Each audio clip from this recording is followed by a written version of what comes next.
Badan Pengawas Pemilu atau Bawaslu Kota Sawalunto menggelar pelatihan saksi bagi partai politik peserta pemilu tahun 2024 di Hotel Cahaya Talawi, Minggu tanggal 31 Desember tahun 2023 kemarin.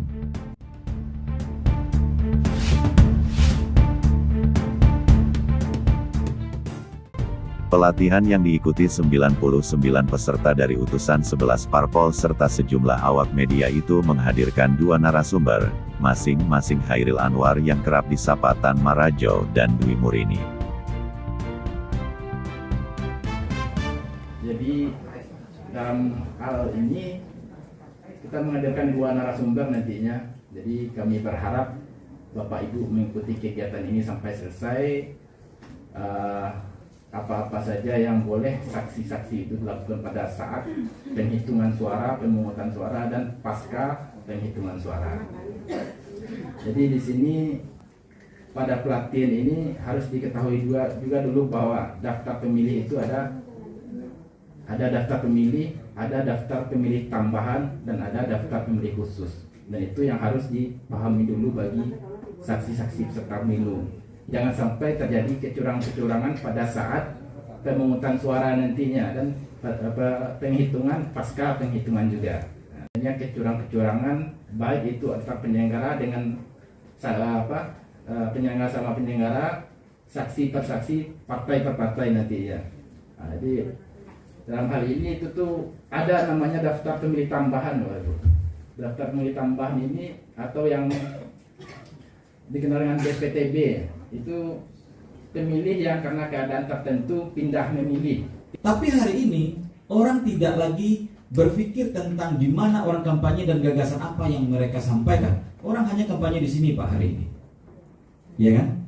Adapun partai politik peserta pemilu melakukan kegiatan rapat umum, tapi tidak terlalu sebergairah dulu.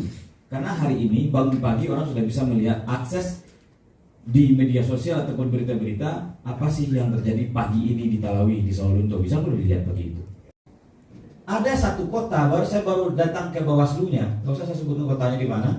Saya baru datang ke Bawaslunya, ada masyarakat di situ, saksi, waktu pelatihan saksi juga saya tanya. Ternyata di kota itu sudah sampai di angka 1.500.000 per satu suara, dan itu sudah dilakukan transaksi sebelum pemilu. Siapa yang merusak pemilu itu sebenarnya? Bisa tidak kita percayakan komponen pemilu itu ada 3: peserta pemilu, pemilih, dan penyelenggara pemilu. Bisa tidak dipercayakan pemilu ini ke KPU Bawaslu saja? Nggak bisa Pak. Oh, kita berharap kita harus melakukan konsolidasi demokrasi untuk bagus di negeri ini. Gimana? Bisa tidak dipercayakan ke orang yang dua institusi ini saja? Nggak bisa. Sementara pemilih dengan pesertanya terjadi politik transaksional. Tujuan pengawalan saksi itu apa tujuannya? Memantau proses pemungutan dan penghitungan suara sesuai dengan ketentuan. Jadi si saksi ini, di samping ini nanti Bapak juga harus membekali di luar ini. Saksi harus tahu mana surat-suara sah, mana yang tidak sah. Aku nih jadi saksi, jumlah lembar surat-suara sahnya tidak tahu loh. Jam 10 bagaimana nelpon ke Pak? Berapa lembar surat-suara udah apa banyak gue. Sempat lo apa Ibu pilih saksi generasi Z atau generasi milenial. Ini jam 9:10 juga loh. Sementara pemilu kita jadi jam 6:30. Jadi hal yang paling menjadi krusial itu adalah kerawanan yang pertama itu adalah tidak adanya saksi partai di TPS. Gimana Bapak mendapat C1? Kalau ada pelanggaran ada permasalahan yang berkenaan dengan nanti apakah itu nanti ke MK, itu diminta itu C1 ya Pak. Buktinya ada dokumentasi itu terserah ya, bisa bentuk gambar, berbentuk video, berbentuk suara, dan C1. Saya yakin itu Pak, bukan mengkerdilkan arti saksi, tidak. Saksi itu duduk hanya sebagai duduk, nggak ngerti deh Pak. Siapa pernah jadi saksi partai sini Pak? Yuk, jujur yuk. Supaya kita bisa kupas, karena pemilu ini, demokrasi ini milik kita semua. Kita bertanggung jawab semua Pak, termasuk masyarakat, bertanggung jawab. Jadi siapa Bu? Nah yuk, saksi tahun kurang. Kalau saya tanya kurang, yakin saya 10% enggak. Bukan mengkerdilkan Pak. Jujur ya Bapak dan Ibu, saya buka saja ya, karena kita tujuannya tujuan baik ya. KPPS tuh nggak ngerti loh Bang. Pengawas TPS nggak ngerti loh.